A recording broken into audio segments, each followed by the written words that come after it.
Samson went to Gaza, and there he saw a prostitute, and he went into her.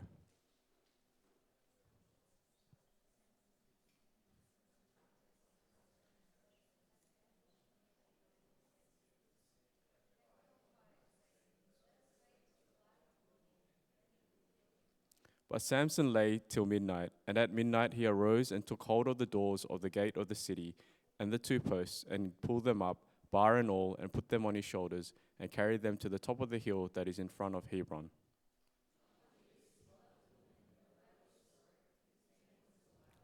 And the lords of the Philistines came up to her and said to her, Seduce him and see where his great strength lies, and by what means we may overpower him, that we may bind him to humble him, and we will each give you 1,100 pieces of silver.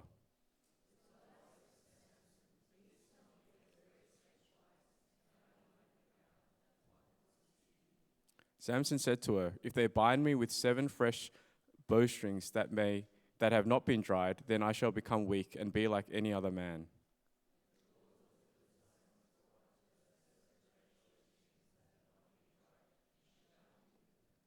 Now she had men lying in ambush in an inner chamber, and she said to him, The Philistines are upon you, Samson. But he snapped the bowstrings as a thread of flax snaps when it touches the fire. So the secret of his strength was not known.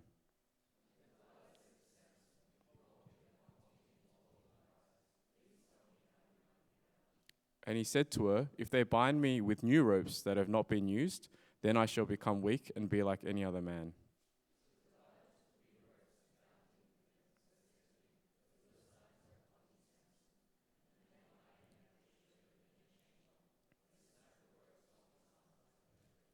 Then Delilah said to Samson, Until now you have mocked me and told me lies. Tell me how you might be bound. And he said to her, If you weave the 7 locks on my head with the web and fasten it tight with the pin, then I shall become weak and be like any other man.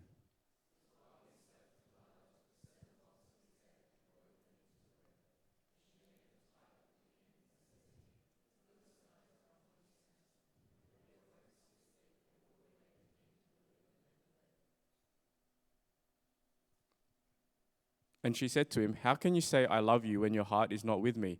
You have mocked me these 3 times, and you have not told me where your great strength lies.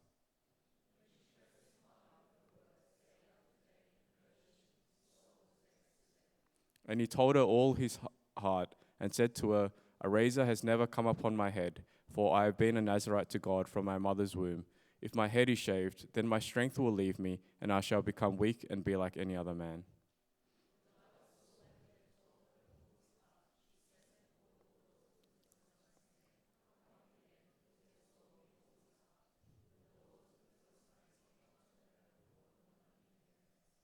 She made him sleep on her knees, and she called a man and had him shave off the 7 locks of his head.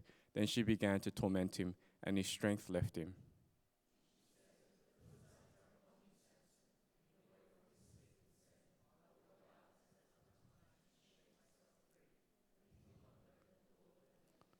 And the Philistines seized him and gouged out his eyes and brought him down to Gaza and bound him with bronze shackles, and he ground at the mill in the prison.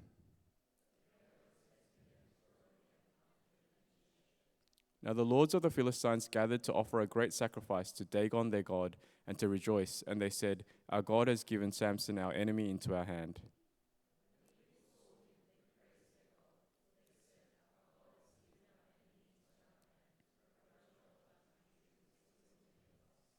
And when their hearts were merry, they said, Call Samson, that he may entertain us. So they called Samson out of the prison, and he entertained them. They made him stand between the pillars.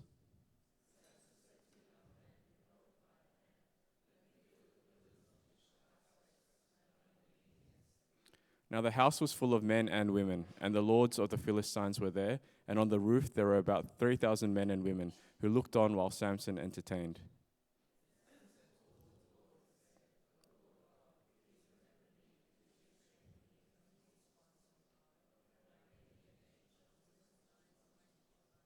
And Samson grasped the 2 middle pillars on which the house rested, and he leaned his weight against them, his right hand on the one and his left hand on the other.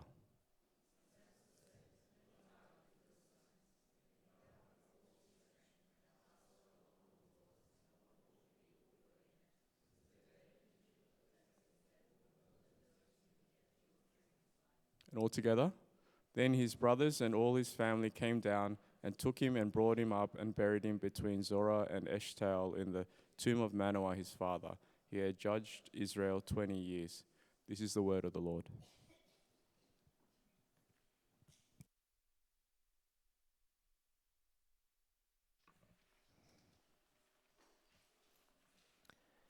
As someone who has been in ministry for the past 7 years of my life, I can confidently say that my interpersonal skills have grown.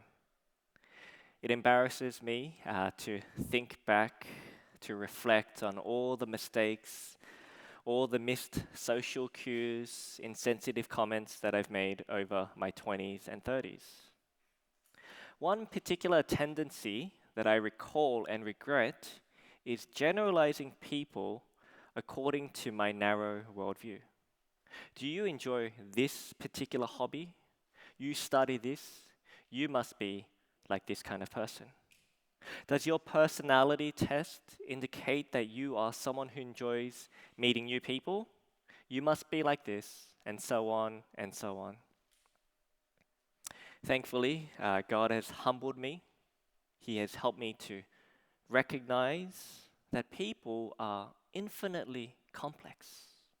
Yes, there may be patterns that make some of us similar. We may share things in common, but no two people are exactly the same. In our passage today, we're introduced to the final judge in the book of Judges, Samson. He is well known for his feats of strength, among other things.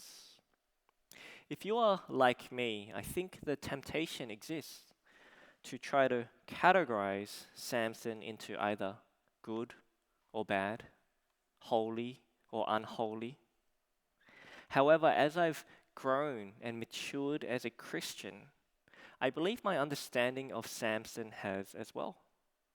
I remember when I was a young child, much like many of our Forward Reach students, I was thinking, wow, he's amazing. He has done wonderful and great things as a judge of Israel. But when I read about him as a young adult in my early 20s, I was extremely critical. Who is this bozo? He's beyond help. How can he not know? He keeps making mistake after mistake after mistake. But when I read about him today, I realize that someone's life cannot be simply reduced to just a few chapters. It cannot be reduced to good or bad, holy or unholy. Please don't get me wrong. There are some wicked and terrible things that Samson did that we should never ignore. But at the same time, it's clear that God was working in his life. We may not agree with his tactics, his methods, but as a judge, his role was to deliver Israel from their oppressors. To make matters even more confusing, he is listed with other judges like Gideon, Barak, and last week, as we heard about Jephthah, in the Hall of Faith in Hebrews 11. As we spend our time looking through today's passage, a few details of Samson's life, it's my hope, my prayer that our understanding of him would be more nuanced. Although he is in a unique role, Samson at his core is human. And so I think it would serve us well to look at his life and learn from his experience. At some point throughout the week, I encourage all of you to read through Judges 13 to 16 in its entirety. Today, for the sake of time, there won't be many details that I can cover. I've broken my talk into several sections for today. And so section 1, Samson's birth. Section 2, Samson's marriage. Section 3, Samson's rage. Section 4, Samson's downfall. We'll look at section 1, Samson's birth. As we have read many times in the book of Judges, here in chapter 13, verse 1, we find that Israel, they are doing what is evil in the sight of the Lord. And as a result, as God has done many times before, he uses an enemy nation, this time the Philistines, to oppress them for 40 years. This is by far the longest time that they have ever been oppressed, a sign of how deeply entrenched their sin is. Hopefully, you're familiar with the Judges cycle by now. But it is at this point that we would expect Israel to cry out for a deliverer. God, send someone to save us. But interestingly, there is no cry. Have they reached such a low point in their history that oppression is just an everyday occurrence? It's the norm, and they're unable to see the danger that they are in. Maybe they are like the frog who acclimatizes to water that is slowly heating up, and it eventually results in its death. Despite the lack of cries from Israel, God has not abandoned his people, and he remains faithful to them. Unlike the other judges, we are given details about Samson's birth and the events surrounding it. In verse 2, we're told something very important about Samson's mother, that she is barren and she has no other children.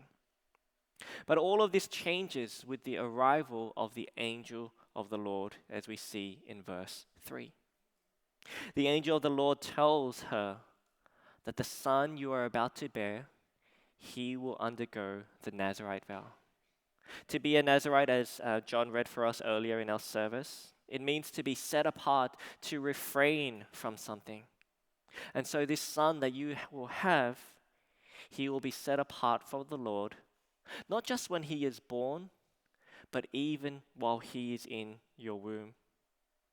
And so the mother is to avoid wine, strong drink, eat nothing unclean during the term of the pregnancy. Excited with the good news that she has received, the woman runs off to her husband. She tells her everything that she has heard. In verse 8, upon hearing the news from his wife, Manoah, Samson's father, prays to the Lord, and he's curious, and he wants to know more about his son. In verse 9, we're told that God actually listens to his prayer. Not only listens, but answers. I think this is quite surprising given the state that Israel is in. But time and time again, we are reminded that our God is a God of grace and mercy. And so now, meeting the man of God, the angel of the Lord, for himself, in verse 12, Manoah asks again how the child is to be raised or what his mission is. In verse 13 and 14, we notice that the angel, he never actually answers Manoah, but he reminds the couple of the conditions, the Nazirite vow. We can never fully know the reason why this is, but I suspect that maybe the reason why the angel doesn't answer him is we see an indicator earlier in verse 5 of Samson's mission, what he is to do when he is bigger. That he shall begin to save Israel from the hand of the Philistines. Manoah, he may, like any parent, may want to know the particular details of his son's life, but all he can know is that his son will begin to save Israel. Skipping ahead to verse 24, the promised son is born, and his name is Samson. We're never told what it means, but things are starting to look promising in the final 2 verses of chapter 13. We read that Samson was blessed by the Lord, and that the Spirit of the Lord was beginning to stir within him. Section 2, Samson's marriage. When Israel is about to enter into the promised land, in the book of Deuteronomy, they are warned by Moses not to intermarry with the existing people of the land. And the reason is clear.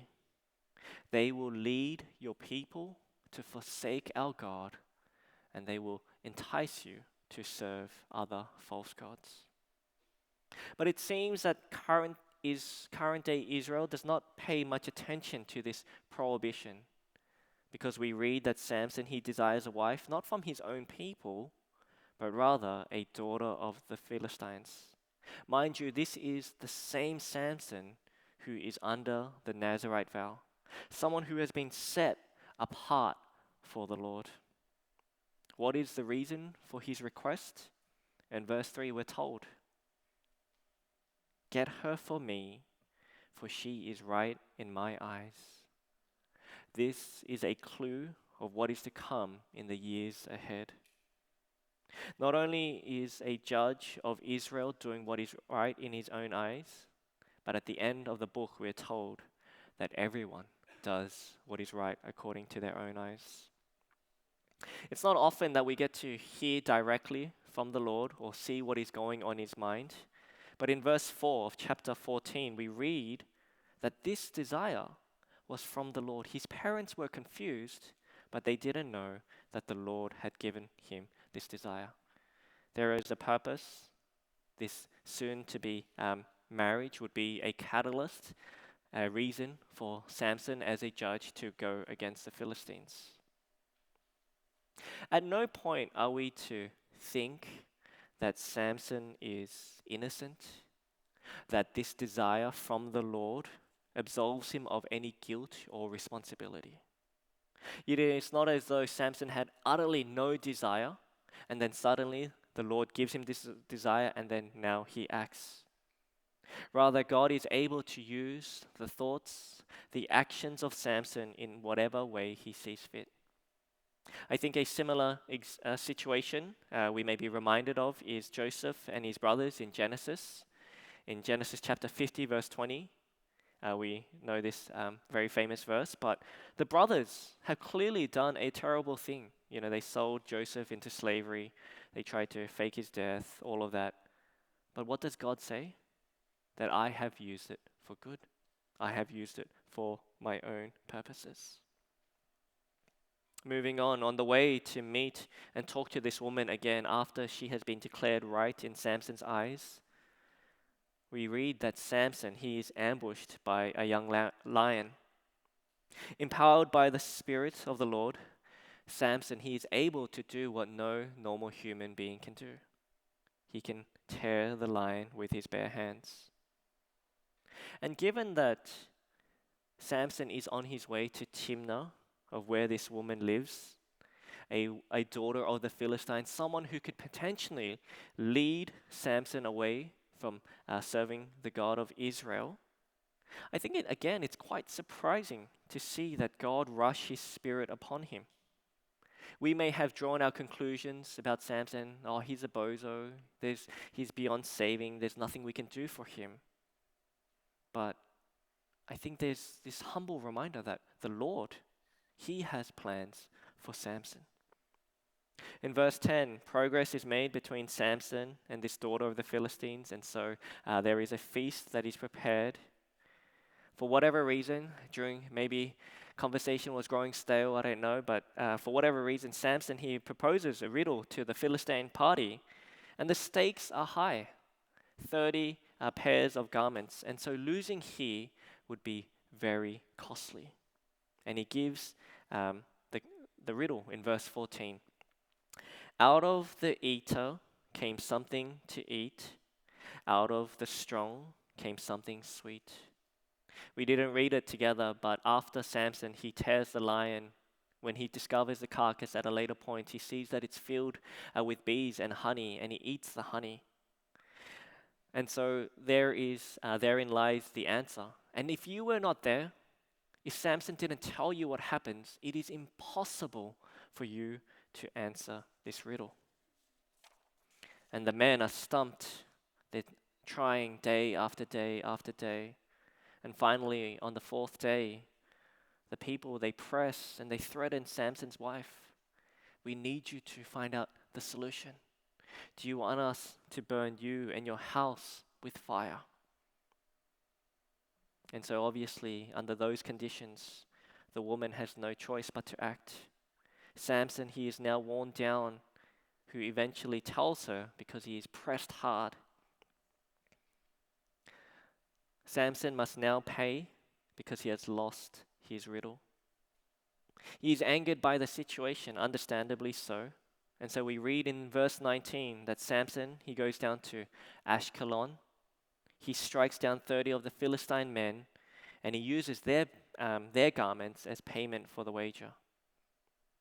As we've seen before, despite Samson's hot-headed behavior, it is the Spirit of the Lord that enables him to accomplish this feat. Samson, he goes back to his father's house in hot anger. The men, they don't know if he is going to return. And so we see at the end of chapter 14 that his wife is given to one of his companions.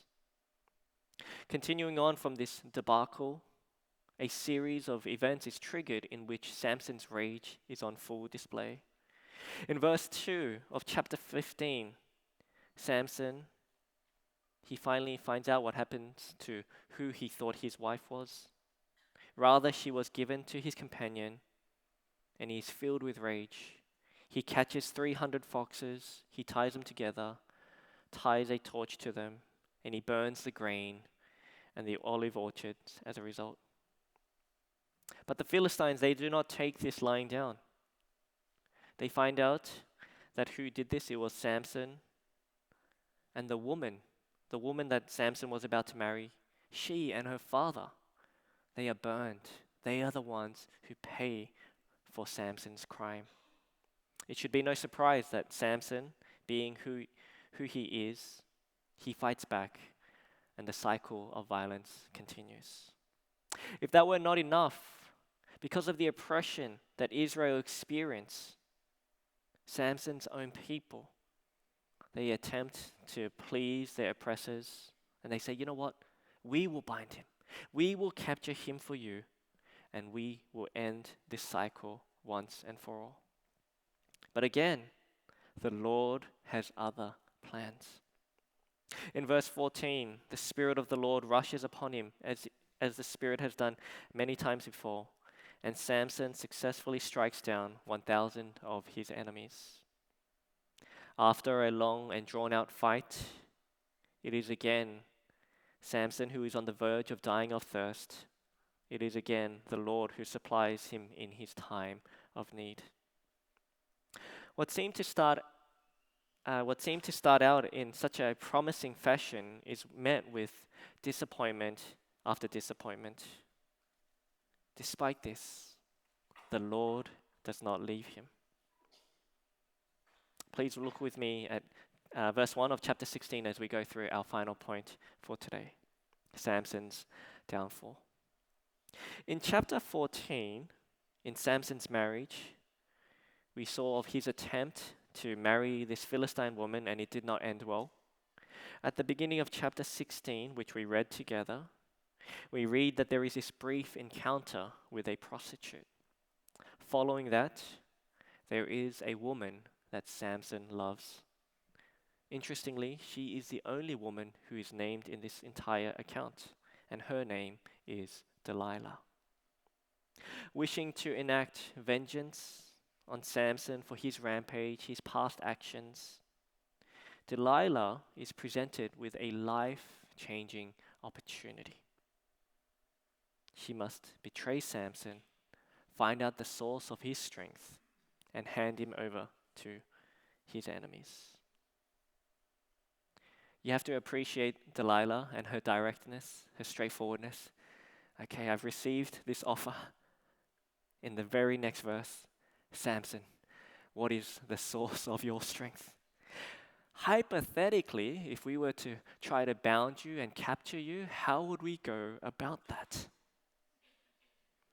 Using the information that Samson provides, an attempt is made, but fails. And this repeats for two more times, Delilah asks, Samson says something, the Philistines fail. Funnily enough, Delilah, she has the audacity, the gall to accuse Samson. Samson, you don't love me. Mind you, this is the same woman who has conspired on multiple occasions. The Philistines, they're hiding in the inner chamber. She has access unlike any other. I wonder who it is. Of course, it's Delilah, and yet Samson loves her. And she presses him until his soul is vexed. He relents and he tells her the truth. Finally, the Philistines are successful, for we read in verse 20 that the Lord had left him. Samson, his eyes are gouged out, he is left disfigured, and he is left at the mercy of his captors. Samson has clearly made many mistakes along the way. But as he stands before the Lord of the Philistines, he does what Israel failed to do. He cries out.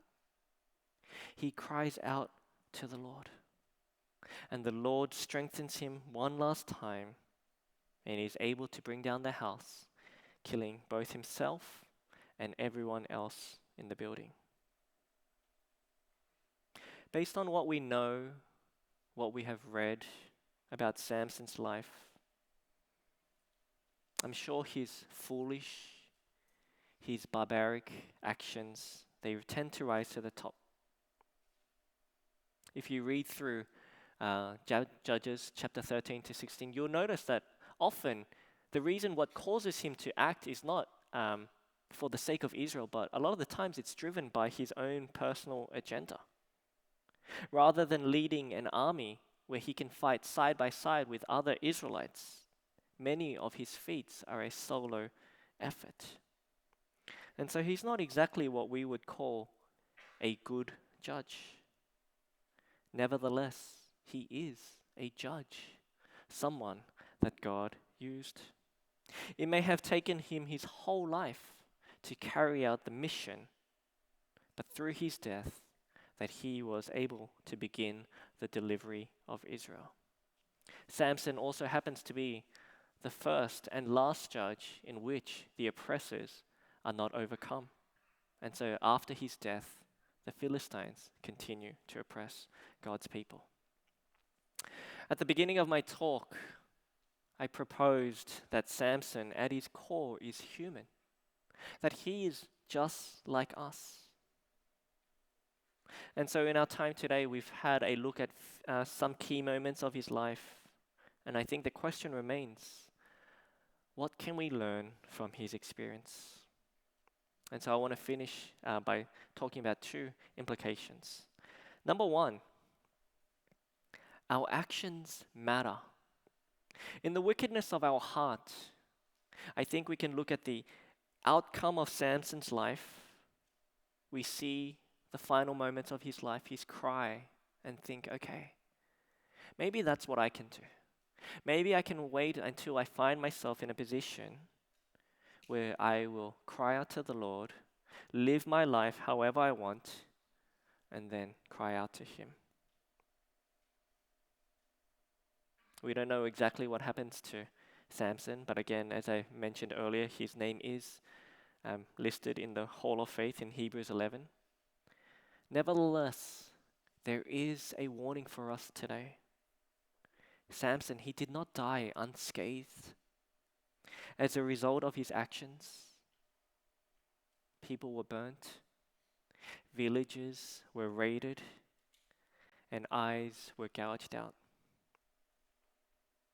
Although for us who believe in Jesus Christ, we may have the pardon of sins, we may have the newness of life in Jesus Christ, the reality is that our actions still have consequences today. Not only that, they may very well affect the people around us. And so one of the things that we can learn from Samson's life is the warning that our actions do matter and that there are grave consequences. But the second thing is also this, that the Lord is kind. At the end of chapter 16, we see that for a moment in Samson's life, that the Lord had left him. He had withdrawn his favor, his presence from him. but he has never completely left him. Friends, we may find ourselves in a similar situation, downcast, crushed, because when we look over the moments of our lives, we think, hey, maybe in many ways I reflect Samson. That I have done a lot of bad, that I had, quote unquote, amazing potential. But when we reflect on our lives, we see our mistakes, the havoc that we have caused. Maybe we lose hope. Maybe we beat ourselves up. But here in this final moment of this man's life, we are reminded that the grace and the mercy of our Lord, it extends much further than any of us could ever imagine. And so, friends, as we come to a time of prayer, we invite you to reflect. Maybe you are familiar with the events of Samson's life. Maybe you want to spend a bit of time just reading over some of the verses that we could not read today. But maybe it's also a time for us to pause and think about our own lives. What is our trajectory? What is our mission? Who are we living for? And so after a few minutes, our praise team will come. They will lead us in a song of response, and then I will close in prayer.